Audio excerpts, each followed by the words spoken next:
Salam alaikum. Alors, chers étudiants, je vais vous faire aujourd'hui la solution de l'exercice 3, et ça dans le cadre de calcul des probabilités conditionnelles, comme je vous ai promis. Alors, dans une ville, on accueille chaque année des touristes venus visiter deux parcs A et B. Alors, 92% de ces touristes visitent le parc A.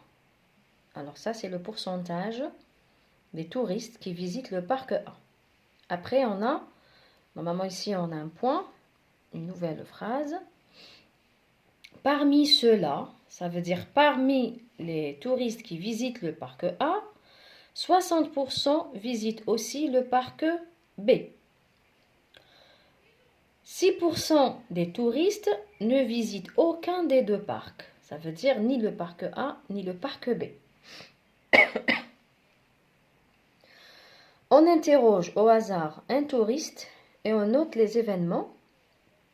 E, le touriste a visité le parc A, et F, le touriste a visité le parc B. Alors ici, il s'agit d'un exercice de probabilité conditionnelle. Veuillez lire l'énoncé au moins 2 fois.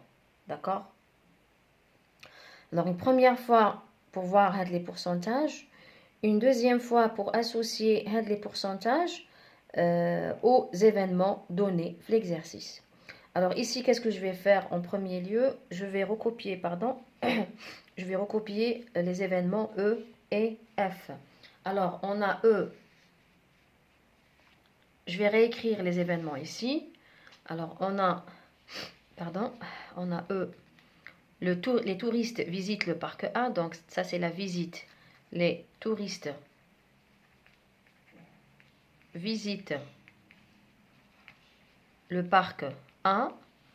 Et F, les touristes visitent le parc B. D'accord? Donc, je relis une deuxième fois et je vais faire l'association des pourcentages aux événements. Alors ici, qu'est-ce qu'on a? 92% de ces touristes visitent le parc A. 92% de ces touristes visitent le parc A. Ça veut dire qu'il m'a donné le pourcentage de... Qu'est-ce qu'on a nommé? On a nommé E, les touristes visitent le parc A. Ça veut dire que 92%, c'est donc 0,92, c'est le pourcentage de E. D'accord? Ou bien c'est la probabilité. Il nous a donné des probabilités. Donc c'est la probabilité de E.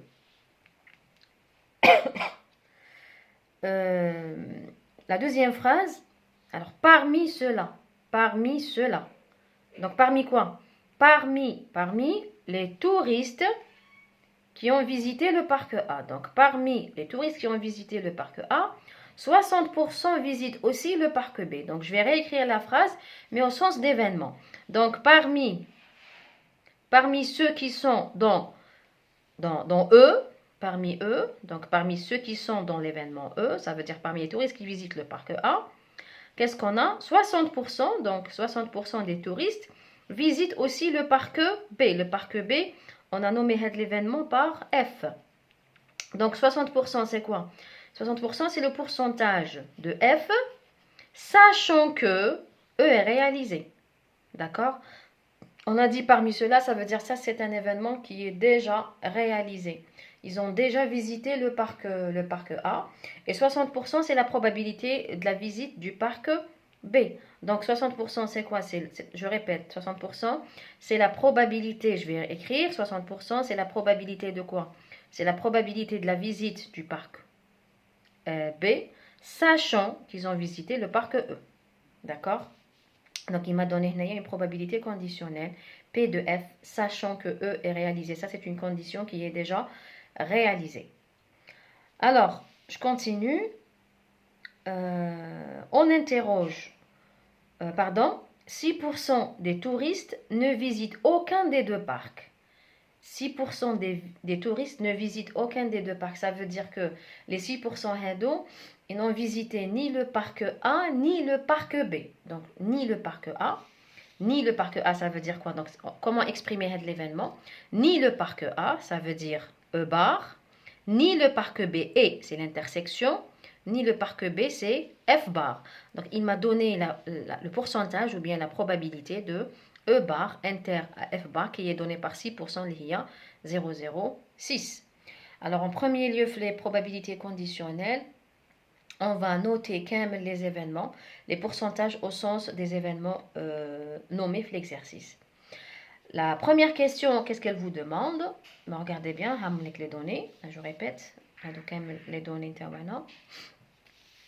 La première question, quelle est la probabilité que le touriste a visité les deux parcs à la fois? Quelle est la probabilité que les touristes, ou bien le touriste, pardon, a visité les deux parcs à la fois? Donc, comment exprimer l'événement? Il a visité les deux parcs à la fois, ça veut dire qu'il a visité le parc A ainsi que le parc B. Donc, il a visité le parc A et le parc B. Donc, on s'intéresse ici à quoi? On s'intéresse à calculer, regardez bien, donc on s'intéresse à calculer la probabilité de E inter F. Donc, la visite à les deux parcs à la fois, ça veut dire le parc A et le parc B. Alors, on sait que la probabilité de E inter F, c'est la probabilité, alors je répète que la probabilité de l'événement A sachant B, c'est la probabilité de A inter B sur la probabilité de B. Alors, du coup, la probabilité de A inter B, c'est P de A sachant B fois P de B. Je peux dire aussi que P de B sachant A, c'est P de B inter A ou bien inter B, c'est commutatif, sur la probabilité de A. D'accord? Donc, du coup, la probabilité de B sachant A, c'est P de A inter B sur P de A. Donc, P de A inter B, c'est P de B sachant A fois P de A. Je répète ici qu'on peut exprimer la probabilité de A sachant B comme étant P de A, P de A inter B. On peut exprimer la probabilité de P de A inter B comme étant P de A sachant B fois P de B, ou bien P de B sachant A fois P de A. D'accord? C'est P de ça, sachant celle-là, fois probabilité de ça. D'accord? Ou bien on inverse P de B sachant A fois P de A. Ça dépend des données les RND. Alors P de E inter F, ce n'est que P de F sachant E. Ce n'est que P de F sachant E fois P de E. D'accord? Et on a quand même les données, on les a. Alors, ça sera P de F sachant E, c'est 0,6 multiplié par 0,92, ce qui va donner un 0,552. D'accord? Voilà la réponse de la première question. La deuxième question. Construire l'arbre pondéré décrivant la situation étudiée. Alors, on sait que on peut exprimer toujours un exercice de probabilité conditionnelle sous forme d'un arbre pondéré. Alors, mini des probabilités. Qu'est-ce qu'on a ici comme événement? On a l'événement E, et l'événement F. Donc, soit le touriste, regardez bien comment on fait l'arbre. Donc, soit le touriste, soit qu'il visite le parc A, soit qu'il visite le parc A, ou bien il ne visite pas le parc A. D'accord? Soit qu'il visite le parc A, ou bien il ne visite pas le parc A. Alors, s'il visite le parc A, soit qu'il visite le parc B ou non, il visite le parc B ou non. D'accord? Donc, on écrit ici E, E bar, F, F bar, F, F bar. Alors, la probabilité, on va recopier les probabilités. On a la probabilité de E, c'est 0,92. Je sais que la somme des probabilités issues d'un même sommet, ça vaut 1. Ça veut dire que je vais rajouter de sorte à avoir un 1, 0,92, donc j'aurai 0,08. D'accord? Ça, c'est le principe de l'arbre. C'est que, je répète, c'est que chaque sommet, quand on a ici des branches, la somme des branches issues d'un même sommet, ça vaut 1. D'accord? Alors, qu'est-ce qu'on a comme probabilité de l'exercice? Je répète, regardez bien les événements que j'ai. J'ai P de F sachant E. P de F sachant E. Je sais que la branche, elle me lie P de F sachant E. Ça, c'est P de F bar sachant E. Alors, ça, c'est P de F bar sachant E bar. Alors, P de F sachant E, ça vaut 0,6. Du coup, je peux écrire 0,4 pour avoir un 1 aussi. Et on n'a pas les probabilités. On n'a pas les probabilités. On va voir comment les calculer après. Alors ici, qu'est-ce qu'on veut? On veut calculer la probabilité, par exemple, de F bar sachant E bar. Alors regardez bien comment on a calculé la probabilité. Alors on n'a pas les résultats, donc on doit les calculer. Je vais commencer parce qu'on a tout est dans les données. Alors les données où j'ai la probabilité, regardez bien, j'ai la probabilité de F bar inter E bar qui est donné par 0,06. Oui ou non, hein? Ça, c'est la probabilité que les touristes ne visitent aucun des deux parcs. C'est 0,06. Alors ici, si je veux calculer la probabilité, je sais que la probabilité de F bar sachant E bar, c'est la probabilité de F bar inter E bar sur la probabilité de E bar. Oui ou non? Ça, c'est la loi. P de A sachant B, c'est P de A inter B sur P de B. Donc, ici, je cherche P de F bar sachant E bar. Pourquoi? Parce qu'on a P de F bar inter E bar. Donc, P de F bar sachant E bar, c'est P de F bar inter E bar sur P de E bar. Alors, P de E bar inter F bar, c'est 0,06. Divisé par P de E bar, c'est 0,08. Et ça va me donner un 0,75. D'accord? Alors, voilà, je peux écrire ici P de F bar sachant E bar, elle vaut 0,75. Et du coup, P de F sachant E bar, c'est 0,25. Et voilà mon arbre pondéré. D'accord? Alors, il nous reste, je pense, deux questions. On doit montrer par la suite que P de F égale 0,572. On doit montrer que, regardez bien, on doit montrer que P de F égale 0,572. Alors, je sais que P de F, le F dans l'arbre, tout est dans l'arbre. Alors, le F, je sais que head, le chemin, c'est le chemin de P de F inter E. Donc, c'est le chemin de P de F inter E. Head, le chemin, c'est le chemin de P de F bar inter E. Quand on dit chemin, ça veut dire que je dois multiplier les deux branches. D'accord? Alors, head, le chemin, par exemple, c'est le chemin de P de F bar inter E bar. OK? Regardez bien que je veux montrer que P de F égale 0,572. Le F, il apparaît où? Dans l'arbre. Donc le F, il est là et il est là. Alors pour la probabilité de F, qu'est-ce que je vais prendre? Je vais prendre tous les chemins. Je vais prendre tous les chemins associés à F. Je vais prendre head le chemin plus ce chemin-là. Je répète. Alors le calcul de la probabilité de F, normalement, on doit utiliser la formule de probabilité totale.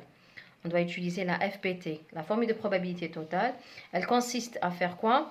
Elle consiste à faire, si j'ai à calculer la probabilité d'un événement, par exemple ici le F, mais le F a un lien avec, donc pour visiter le parc B, soit j'ai visité le parc A, ou bien je ne l'ai pas visité.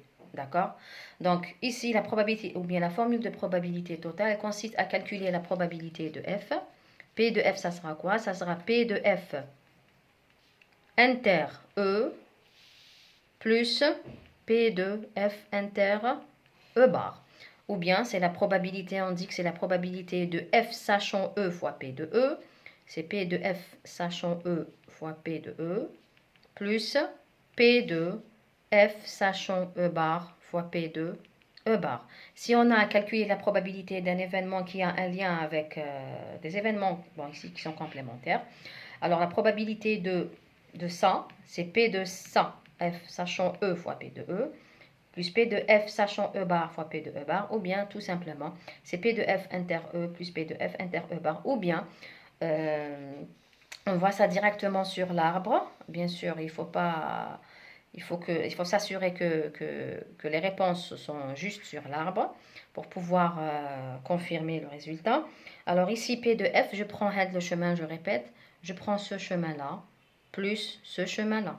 Si je veux P de F bar, je prends head le chemin, plus head le chemin. Alors, je répète que P de F, c'est quoi? P de F, regardez bien.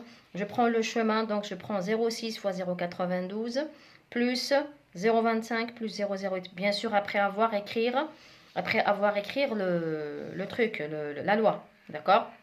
Il faut d'abord écrire la loi. Donc, ça va me donner un 0,6 multiplié par 0,92 plus 0,25 multiplié par 0,08. D'accord?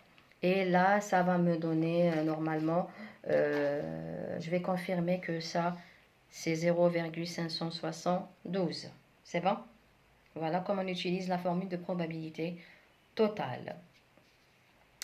La dernière question à faire, c'est que calculer la probabilité, un touriste a visité le parc B. Donc ça y est, un touriste, il a déjà visité le parc B. Ça veut dire que ça, c'est un passé. Donc un touriste a visité le parc B, calculer la probabilité qu'il ait visité le parc A aussi. Donc on cherche ici un touriste a visité le parc B. Ça veut dire que F est réalisé, d'accord? Ça veut dire ici que l'événement F est réalisé. Donc on veut calculer, donc ça, tout ça c'est une question, d'accord? Donc F est déjà réalisé, ça veut dire ça c'est une condition qui est réalisée. Je veux calculer la probabilité qu'il ait visité le parc A. Ça veut dire je veux calculer la probabilité de E. Donc qu'est-ce qu'on veut? On veut calculer la probabilité de E, sachant que F est réalisé. Et ça c'est simple à réaliser aussi. Donc je veux calculer la probabilité, regardez bien, de E, sachant que F est réalisé. Alors, ici, je peux directement appliquer la formule P de A sachant B. Donc, c'est P de E inter F sur P de F. Alors, regardez bien que P de E, on a ça. On a P de E inter F, d'accord? C'est ce chemin-là. Bon, c'est déjà calculé déjà pour la première question. Le touriste a visité les deux parcs, d'accord? E inter F. Sur P de F, c'est la formule de probabilité totale. Donc ici, normalement, il s'agit du théorème de Bayes. Alors pourquoi Bayes? Parce que quand est-ce qu'on utilise Bayes? Bayes, la formule, elle dit que la probabilité de A sachant B, c'est la probabilité de B sachant A fois la probabilité de A sur la probabilité de B. Donc si on veut calculer la probabilité de A sachant B et on n'a pas cette donnée, mais on a la donnée de P de B sachant A, c'est comme si on inverse. Hein, donc c'est P de B sachant A fois P de A sur P de B. Mais ici on peut la calculer directement. Bon, je peux dire aussi que c'est P de F sachant E fois P de E sur P de F. Pourquoi? Parce que l'arbre me lie P de F sachant E, c'est pas l'inverse. Et nous on cherche l'inverse, on cherche P de E sachant F, d'accord? Donc je répète que l'arbre, la branche, elle me lie P de F sachant E, c'est pas le contraire. Maintenant on veut ici P de E sachant F, donc on doit appliquer la formule de Bayes, bien directement, bon ça marche aussi. P de E inter F c'est 0,552 sur 0,572. Alors vous remarquez que le dénominateur de Bayes c'est la formule de probabilité totale. Donc là c'est la FPT qu'on a déjà appliquée. Et ça va me donner un 0,96. Voilà la solution de l'exercice numéro 3 de probabilité conditionnelle. Alors, si vous avez des questions, veuillez me laisser des commentaires et je vais répondre, Inch'Allah. Merci à vous et bon courage.